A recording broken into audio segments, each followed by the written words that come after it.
Hello everyone. मेरा नाम है योगेश तोमर और आज से मैं एक नई शुरुआत करने जा रहा हूँ। मैं एक वीडियो लेक्चर सीरीज रिकॉर्ड करने जा रहा हूँ जिसको मैं एनसीईआरटी बायोलॉजी 11वीं कक्षा के चैप्टर नंबर 22 जो कि है केमिकल कोऑर्डिनेशन एंड इंटीग्रेशन, इस पर बनाने जा रहा हूँ। ये जो वीडियो सीरीज मैं बना रहा हूँ, इस चैप्टर की जितनी भी वीडियोस रहेंगी, इन वीडियोस को मैं एक डेमो ऐसे लगे कि किसी भी तरह का इशू, क्वालिटी इशू या फिर कुछ चीज़ें जो मैं ऐड कर सकता हूँ, वो आप मुझे प्लीज़ रिकमेंड करें।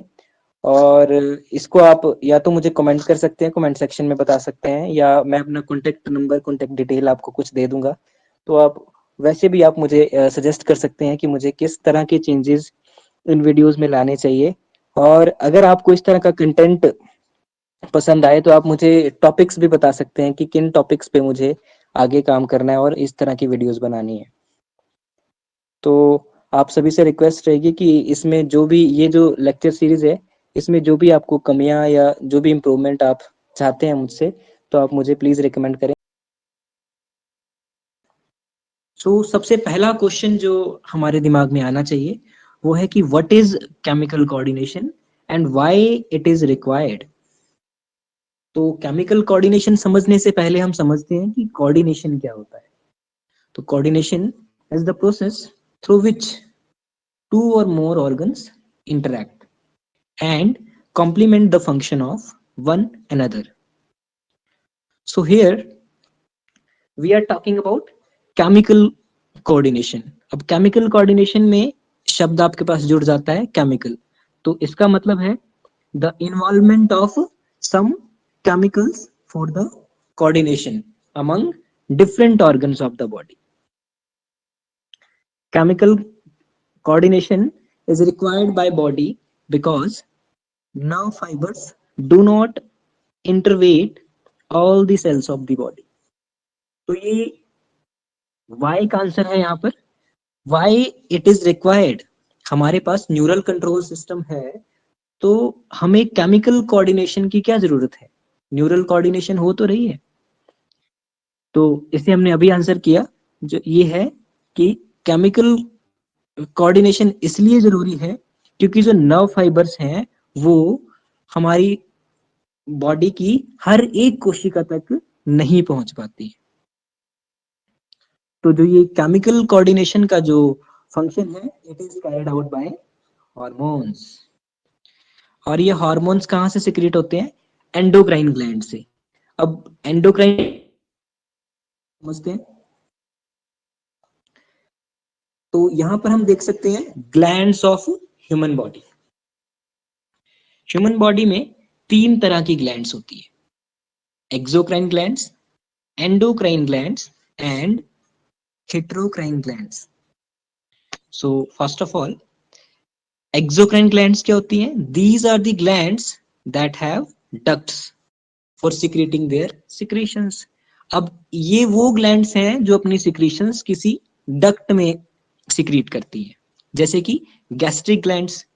हमने डाइजेस्टिव सिस्टम में पढ़ा है, बहुत सारी गैस्ट्रिक ग्लैंड्स होती हैं जो बहुत सारे डाइजेस्टिव जूसेस जो है वो सिक्रीट करती है।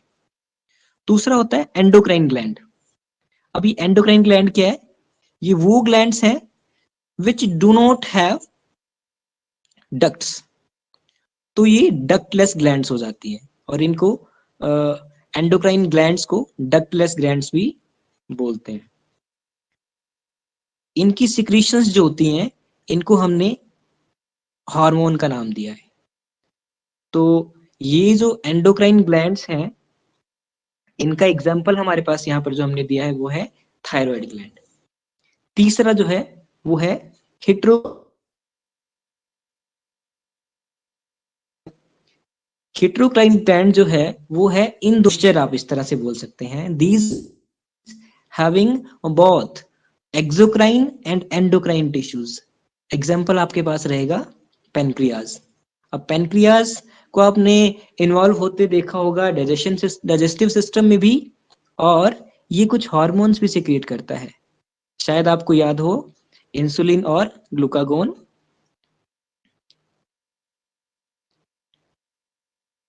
अभी समझते हैं हार्मोन होता क्या है। हार्मोन का लिटरल मीनिंग है to excite.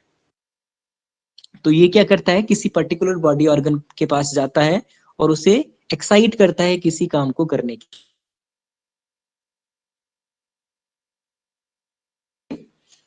Hormone is a non nutrient chemical secreted by endocrine glands. ये एक नॉन न्यूट्रिएंट केमिकल है। दूसरा, it acts as intercellular messenger.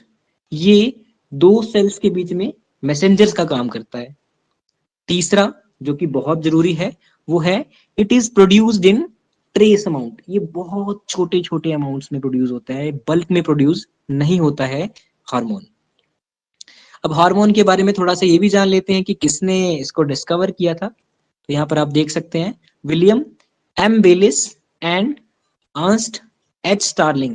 इन्होंने 1903 में हार्मोन को डिस्कवर किया था और उस हार्मोन का नाम क्या था, secretin. The term hormone was coined by Starling. Okay, तो यहाँ पे मैंने थोड़ा सा लिखा है कि हार्मोन फंक्शन कैसे करेगा। जैसे हार्मोन किस तरह से काम करेगा, हार्मोन ब्लड में रिलीज हो जाएगा, उसके बाद इसको ट्रांसपोर्ट कर दिया जाएगा एक टारगेट ऑर्गन के पास। इसके बाद उस टारगेट ऑर्गन में एक रिसेप्टर होगा, वो उसे रिसेप्ट करेगा, रिसीव करेगा, और उसके बाद आपका जो हार्मोन है वो एक्शन करेगा। इसके बाद हम समझते हैं कि ह्यूमन एंडोक्राइन सिस्टम जो है उसमें कौन कौन सी ग्लैंड्स और ऑर्गन इन्वॉल्व होते हैं। अब मैंने यहाँ पे 8 ग्लैंड्स लिखी हैं, एंडोक्राइन ग्लैंड्स। इसमें आ जाता है pituitary gland, pineal gland, thyroid gland, adrenal, pancreas, parathyroid, thymus and are gonads. जो ऑर्गन्स इन्वॉल्व है ह्यूमन एंडोक्राइन सिस्टम में वो है heart, gastrointestinal tract, liver and kidney. तो ये सब हमारे ह्यूमन एंडोक्राइन सिस्टम का पार्ट है।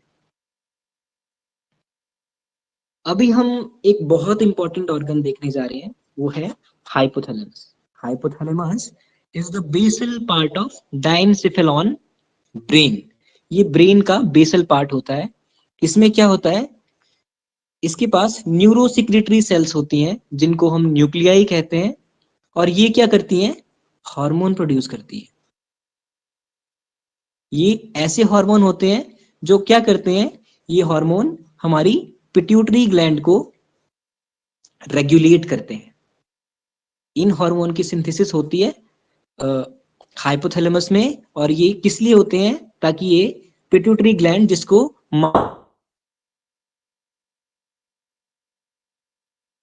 डायग्राम में हम थोड़ा सा देख लेते हैं कि हमारी पिट्यूटरी ग्लैंड जो है उसके दो पार्ट हमें देखने को मिल रहे हैं यहाँ। एक है एंटीरियर पिट्यूटरी ग्लैंड और दूसरा है पोस्टीरियर पिट्यूटरी ग्लैंड। तो यहाँ पर आप देख सकते हैं कि जो पोस्टीरियर पिट्यूटरी ग्लैंड है ये कनेक्टेड है to hypothalamus by this neuron cell. Okay, this neuron is directly connected to the posterior pituitary gland. यानी कि जो भी पोस्टीरियर पिट्यूटरी ग्लैंड में एक्शंस होने हैं उन सबको हाइपोथैलेमस डायरेक्टली कंट्रोल कर सकता है। लेकिन जो काम एंटीरियर पिट्यूटरी ग्लैंड में होने हैं उनको हाइपोथैलेमस कैसे रेगुलेट करेगा, कैसे कंट्रोल करेगा, उनको कंट्रोल किया जाता है वाया पोर्टल सर्कुलेटरी सिस्टम। अब क्या होगा, हाइपोथैलेमस हार्मोन रिलीज करेगा और वो हार्मोन कहाँ जाएगा, इस पोर्टल सर्कुलेटरी सिस्टम में। Portal circulatory system actually circulatory system होता है ये, जो ऑर्गन टू ऑर्गन जो आपका ब्लड को ट्रांसपोर्ट करता है without going into the kidney and heart. Okay, तो ये क्या कर रहा है, यहां से कुछ हार्मोन रिलीज होंगे जो हमारी पिट्यूटरी हेल्प करेंगे पिट्यूटरी ग्लैंड को, या रेगुलेट करेंगे पिट्यूटरी ग्लैंड को कि क्या कोई हार्मोन रिलीज करना है या नहीं करना है। ओके, ग्लैंड को रेगुलेट करता है। इसके बाद चलते हैं कि कौन से हॉर्मोन्स हैं। एक एग्जांपल देख लेते हैं कि किस तरह से हार्मोन जो है वो हाइपोथैलेमस से रिलीज होते हैं और पिट्यूटरी ग्लैंड को कंट्रोल करते हैं। तो दो तरह के हार्मोन हैं, देखो, एक है रिलीजिंग हार्मोन, दूसरा है इनिबिटिंग हार्मोन। रिलीजिंग हार्मोन क्या है? ये स्टिमुलेट करता है हमारी पिट्यूटरी ग्लैंड को कि क्या करना है, कि हार्मोन सिक्रीट करना है। ओके। और इनिबिटिंग हार्मोन का क्या काम है? ये हमारी पिट्यूटरी ग्लैंड को सिग्नल भेजता है कि आपको हार्मोन रिलीज नहीं करना है। तो इसका एग्जांपल हम देखेंगे। रिलीजिंग हार्मोन में क्या है? Gonadotropin releasing hormone. ये क्या करता है? ये स्टिमुलेट करता है रिलीज ऑफ गोनेडोट्रोपिन।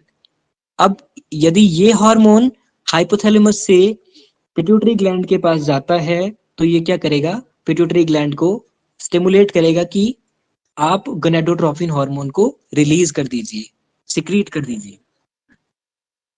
और इसी तरह से इनिबिटिंग हार्मोन में क्या होगा? जैसे सोमैटो statin is an example of inhibiting hormone. ये क्या करेगा? ये इनिबिट करेगा the release of growth hormone. अब ग्रोथ हार्मोन सिक्रीट नहीं करना है, ये हाइपोथैलेमस पिट्यूटरी ग्लैंड को कैसे बताएगा? सोमैटोस्टैटिन से। सोमैटोस्टैटिन रिलीज होगा और वो पिट्यूटरी ग्लैंड के पास जाएगा, तो pituitary gland growth hormone release नहीं करेगी। ओके।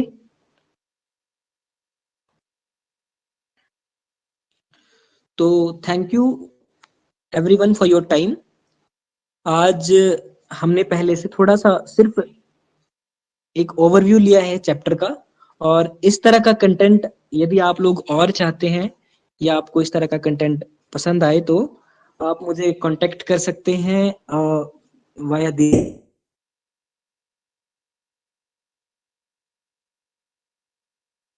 सब्सक्राइब करें, लाइक करें और शेयर कर दें। Thank you everyone.